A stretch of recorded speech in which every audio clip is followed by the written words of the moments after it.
Vande Mataram students, कैसे हो? सभी अच्छे हो ना? तो हमने लास्ट वीडियो में हिंदी व्याकरण में लिंग और वचन सीखा था। तो आज का जो हमारा नया टॉपिक है वो है संज्ञा। तो पहले संज्ञा को इंग्लिश में हम कहते हैं नाउन, ठीक है। तो हम पहले संज्ञा की परिभाषा देखेंगे। संज्ञा, ठीक है। संज्ञा यानी कि शब्द, जिस शब्द से किसी प्राणी, वस्तु, स्थान और भाव का बोध हो, यानी कि पता चले, ठीक है। यानी कि जिस शब्द से किसी प्राणी, वस्तु, स्थान और भाव का बोध हो उसे संज्ञा कहते हैं। हम नीचे कुछ एक उदाहरण देखेंगे जिससे कि हमें क्लियर होगा, ठीक है। तो पहले है व्यक्तियों के नाम, यानी कि किसी विशेष या किसी महान व्यक्तियों के नाम हमारे जैसे हम सुनते हैं, ठीक है। या फिर किसी लड़के का या किसी आदमी का नाम सुनते हैं तो हमें पता चल जाता है कि हाँ, कि ये कोई व्यक्ति है जिसके बारे में हम बातचीत कर रहे हैं। जैसे कि यहाँ पे गांधी जी, ठीक है, तो हमारे राष्ट्रपिता।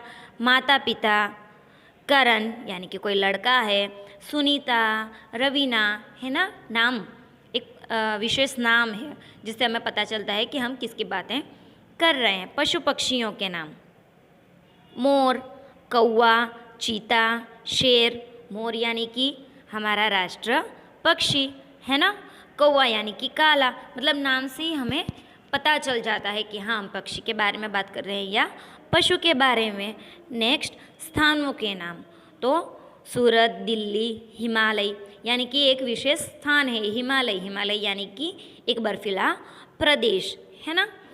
फिर नेक्स्ट है वस्तुओं के नाम, पेन, पेंसिल, कैमरा, है ना। तो कैमरा यानी कि हमें पता चल जाता है क्या, जिससे हम फोटोज़ खींचते हैं, है ना, या फिर वीडियो बनाते हैं वगैरह। फिर आगे है भावों के नाम, यानी कि हमारे जो फीलिंग्स होती है, भाव, उसे कहते हैं सुंदरता, भव्यता, प्रसन्नता, दुख, खुशी, है ना। वो हमारे भाव है, हमारे अंदर से जो हमारी फीलिंग आती है वो।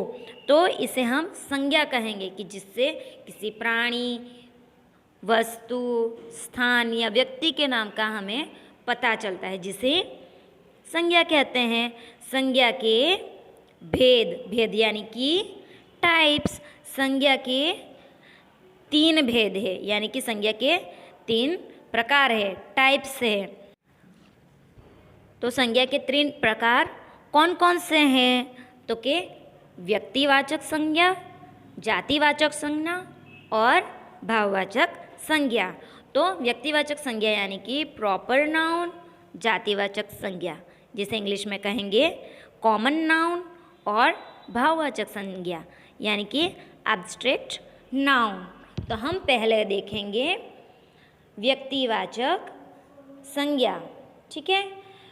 व्यक्तिवाचक संज्ञा, प्रॉपर नाउन, जिस शब्द से किसी विशेष व्यक्ति, वस्तु और स्थान के नाम का बोध हो, यानी कि किसी शब्द से किसी विशेष व्यक्ति, वस्तु और स्थान का पता चले, बोध हो, उसे व्यक्तिवाचक संज्ञा कहते हैं।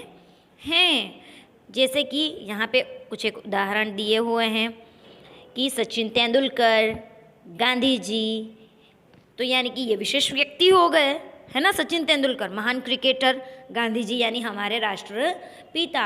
अभी यहाँ पे नरेंद्र मोदी जी लिखा होता तो कि हाँ, हमें पता चलता कि हमारे जो प्रधानमंत्री हैं, है ना। फिर शिमला, गोवा, यानी कि घूमने फिरने की एक विशेष जगह है, स्थान है ना। गोवा कहते ही वहाँ का जो समुद्र है वो हमें दिखाई देता है, सुंदर सा बीच, है ना। हमारे आंखों के सामने वो चित्र जो है वो खड़ा हो जाता है। क्रिकेट यानी कि हमें पता चलता है कि हाँ, बॉल बैट लेकर खेलते हैं, है ना। दीपावली, होली, इससे हमें त्योहार का पता चलता है विशेष। सोमवार यानी कि दिन का पता चलता है। जनवरी, पूरे महीने का पता चलता है कि हाँ, जनवरी, फरवरी, मार्च। तो ये इससे हमें क्या, किसी विशेष नाम का बोध होता है ना। उसे व्यक्तिवाचक संज्ञा कहते हैं कि किसी एक का नाम लेने से हमें वहाँ के स्थान का, व्यक्ति का या वस्तु का हमें पता चलता है। आगे देखेंगे जातिवाचक संज्ञा। ठीक है, तो जातिवाचक संज्ञा यानी, तो यहाँ पे परिभाषा देखेंगे, जिस शब्द से किसी प्राणी, वस्तु या स्थान की पूरी जाति का बोध हो, यानी कि जिस शब्द से, जिस संज्ञा से हमें किसी प्राणी, वस्तु या स्थान की पूरी जाति का पता चले, उसे जातिवाचक संज्ञा कहेंगे। कैसे? तो कुछ एक हम यहाँ पे उदाहरण देखेंगे। पहले वस्तुओं के नाम देखेंगे हम, पुस्तक, फूल, खिलौना, सब्जी आदि, है ना। तो पुस्तक यानी कि हमने किसी पुस्तक का नाम नहीं लिया। पुस्तक कहने से सारी पुस्तकें, सभी प्रकार की पुस्तकें आ जाएंगी। फूल कहने से तो किसी विशेष फूल का हमने नाम लिया नहीं है, तो सभी प्रकार के फूलों का नाम आ जाएगा। खिलौना, खिलौना कहने से हमने किसी परफेक्ट एक खिलौने का नाम नहीं लिया है, सभी प्रकार के खिलौने। ठीक है, आगे देखेंगे प्राणी। प्राणी में सभी प्रकार के प्राणी आ जाएंगे, जैसे कि लड़की, औरत, अध्यापक, पशु पक्षी, हम भी एक प्रकार के प्राणी ही है ना। तो यहाँ पे लड़की कहने से सभी प्रकार की लड़कियाँ आएंगी, छोटी बड़ी, है ना। औरत कहने से सभी प्रकार की औरतें, अध्यापक कहने से चाहे वो शिक्षिका हो या शिक्षक हो, दोनों प्रकार के आ जाएंगे, किसी एक का नाम हमने नहीं लिया।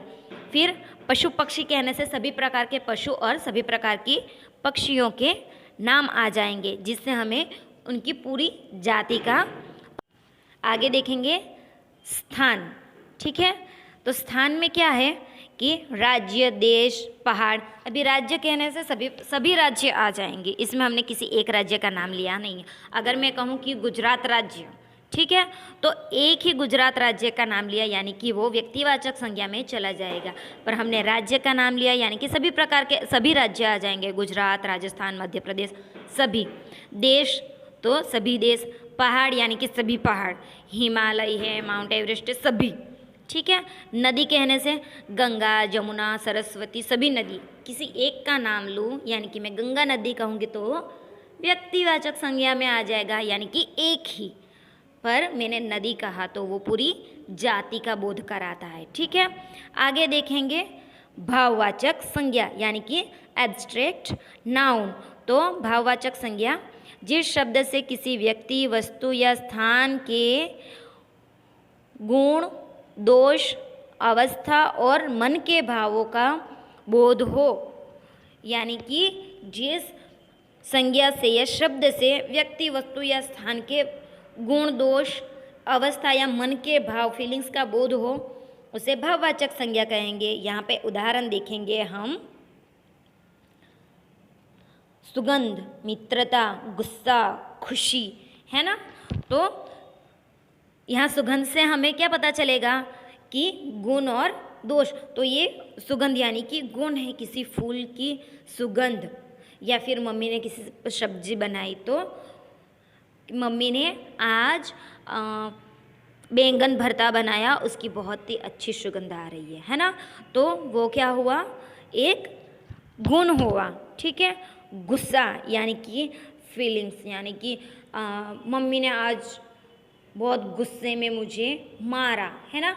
तो यहाँ पे गुस्सा यानी कि हमने कुछ गलती करी होगी तो मम्मी ने गुस्सा किया ना, तो वो क्या हुआ, हमारे भाव आ गया है। खुशी, है ना, कि मैं 10वीं में पास हो गया, तो ये एक खुशी का भाव है, यानी कि इससे हमें हमारे गुण, दोष और भाव का पता चलता है। तो आशा करती हूँ कि आपको संज्ञा समझ में आई होगी। आप इसे ध्यान से पढ़ेंगे और समझेंगे। धन्यवाद।